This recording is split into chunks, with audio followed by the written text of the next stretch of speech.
yours and you're looking ready to set it on fire. Come on and cha-cha-cha with me, and I'ma cha-cha-cha with you tonight.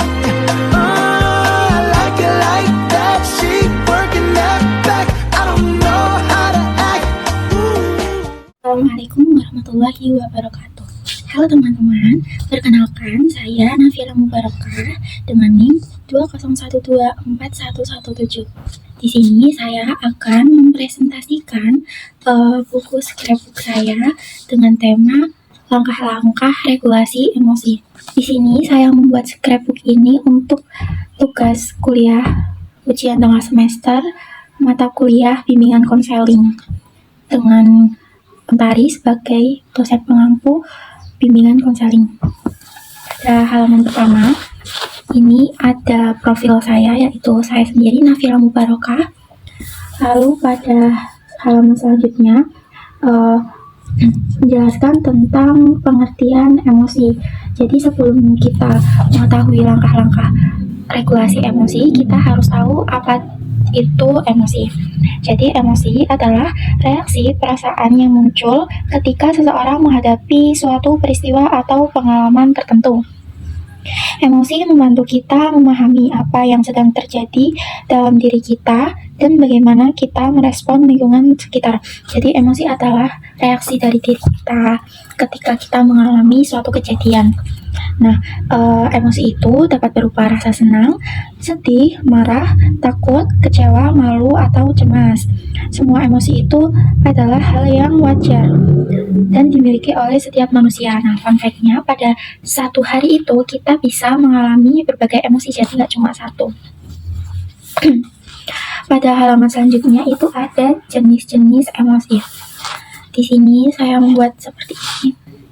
Ada emosi kecewa, ada emosi senang, cemas, marah, malu, kesal, dan juga sedih, terus ceria. Selanjutnya, pengertian tentang regulasi emosi. Jadi, regulasi emosi adalah kemampuan seseorang untuk mengenali, memahami, mengelola, dan mengekspresikan emosinya secara tepat sesuai dengan situasi yang dihadapi. Regulasi emosi tidak berarti menahan semua emosi yang muncul, tapi belajar mengendalikan cara mengekspresikannya agar tidak mengikuti diri sendiri, agar tidak merugikan diri sendiri maupun orang lain. Jadi, regulasi emosi itu kemampuan kita mengendalikan perasaan kita agar tidak menyakiti orang lain atau menyakiti diri sendiri. Selanjutnya, ada mengapa regulasi emosi itu penting. Di sini saya membuat beberapa poin, yaitu regulasi emosi itu dapat membantu kita berpikir jernih dan juga mengurangi stres dan kecemasan, lalu menjaga kesehatan mental, terus juga membantu menyelesaikan masalah dan juga menjalin hubungan yang baik dengan orang lain dan meningkatkan konsentrasi belajar. Kalau kita meregulasi emosi kita dengan baik, maka kita akan mengalami berbagai manfaat seperti ini. Kita bisa mengurangi rasa cemas dan juga stres, kita jadi lebih tenang dan menjalani hari dengan baik. Nah, selanjutnya ada langkah pertama regulasi emosi, yaitu kenali perasaanmu. Di sini pertama dalam regulasi emosi itu kita harus mengenali perasaan kita. Sebelum mengelola emosi, kita perlu mengenali apa yang sedang kita rasakan.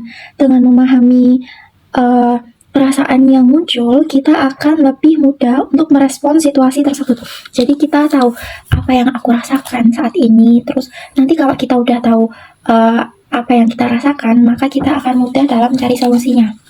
Nah, bagaimana cara kita mengenali perasaan kita? Yaitu dengan beberapa pertanyaan refleksi seperti ini. Contohnya, apa yang sedang aku rasakan? Terus aku merasakan ini tuh apa penyebabnya? Terus apa yang aku butuhkan untuk saat ini? Jadi kita harus memikirkan tentang perasaan kita. Kita harus tahu perasaan kita itu bagaimana.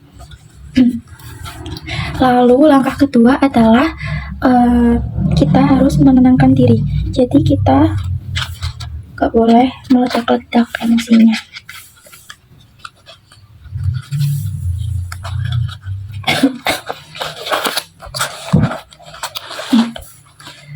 seperti ini. Saat emosi sedang berantakan, kita harus mencoba untuk berhenti sejenak melakukan suatu kegiatan dan melakukan beberapa cara untuk membantu menenangkan diri, seperti tarik nafas perlahan, terus berdoa atau berzikir, terus juga meminum air putih, istirahat sejenak, mendengarkan musik, dan juga berjalan santai. Jadi kita tidak langsung merespon suatu kejadian, tapi kita harus menenangkan diri seperti beristighfar, beristirahat sejenak dari situasi yang menyakitkan seperti itu. Nah, teman-teman tahu nggak sih kalau kita cemas, tubuh kita itu akan mengeluarkan hormon stres yang membuat jantung berdetak menjadi lebih cepat. Nah, menenangkan diri itu dapat membantu tubuh kembali rileks sehingga pikiran kita itu menjadi lebih fokus dan rasional. Saat kita cemas itu, jantung kita akan meledak-ledak dan juga akan mengeluarkan hormon stres. Nah, kalau kita menenangkan diri itu, jantungnya akan normal, terus pikiran kita akan lebih rasional. Jadi, sebelum merespon suatu masalah, maka kita sebaiknya menenangkan diri terlebih dahulu. Nah, ini.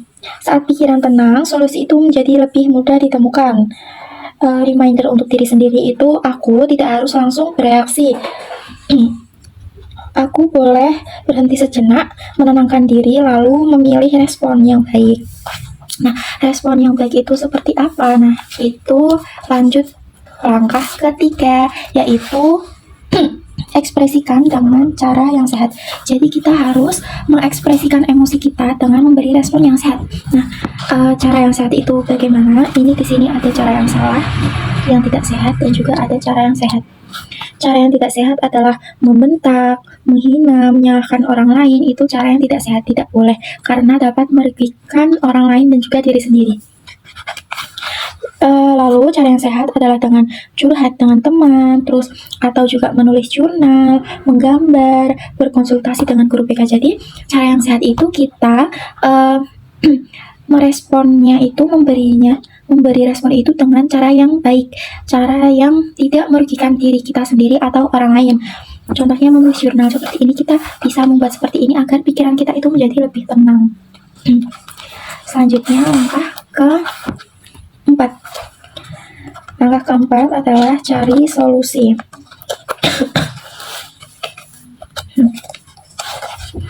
Setelah kita memahami penyebab emosi, maka kita harus fokus pada solusi yang akan dilakukan. Setiap masalah itu memiliki jalan keluar jika dihadapi dengan tenang dan penuh pertimbangan. Daripada terus berlarut dalam emosi, kita harus mencoba berpikir jernih tentang langkah-langkah yang bisa membantu memperbaiki keadaan. Contohnya, misal aku sedang sedih karena nilai ulanganku tidak sesuai dengan ekspektasiku. Misalnya nilainya rendah. Nah, maka aku harus melakukan langkah pertama, yaitu memikirkan apa yang sedang aku rasakan. Yang aku rasakan adalah cemas, terus sedih, malu, kesal karena nilai ulangan tidak sesuai harapan. Nah, setelah itu kita harus mencari solusi. Solusi apa yang bisa dilakukan? Yaitu dengan menerima hasilnya dengan lapang dada, tidak marah kepada diri sendiri. Terus juga aku harus belajar lebih giat lagi. Terus juga misal apabila aku tidak memahami suatu pelajaran, maka aku bisa bertanya kepada guru. Seperti itu. Itu contoh kita mencari solusi. Nah, teman-teman tahu nggak sih kalau kita fokus pada solusi itu dapat membantu mengurangi stres dan membuat kita merasa lebih percaya diri dalam menghadapi suatu masalah. Masalah itu tidak selalu bisa dihindari, tapi selalu ada cara untuk menghadapinya. Jadi kita harus pintar-pintar cari cara, jangan langsung overthinking atau bagaimana. Nah, selanjutnya itu ada saya menambahkan letter to myself. Ini tuh contoh afirmasi kepada diri sendiri agar tidak berlarut dalam suatu masalah.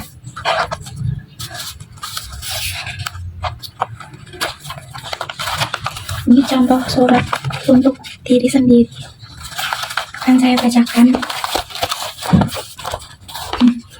Untuk diriku sendiri, aku boleh merasa sedih, marah, kecewa, takut, atau cemas.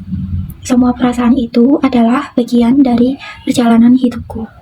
Setiap emosi yang datang mengajarkanku tentang diriku dan membantuku untuk tumbuh menjadi pribadi yang lebih kuat. Aku tidak harus selalu terlihat baik-baik saja.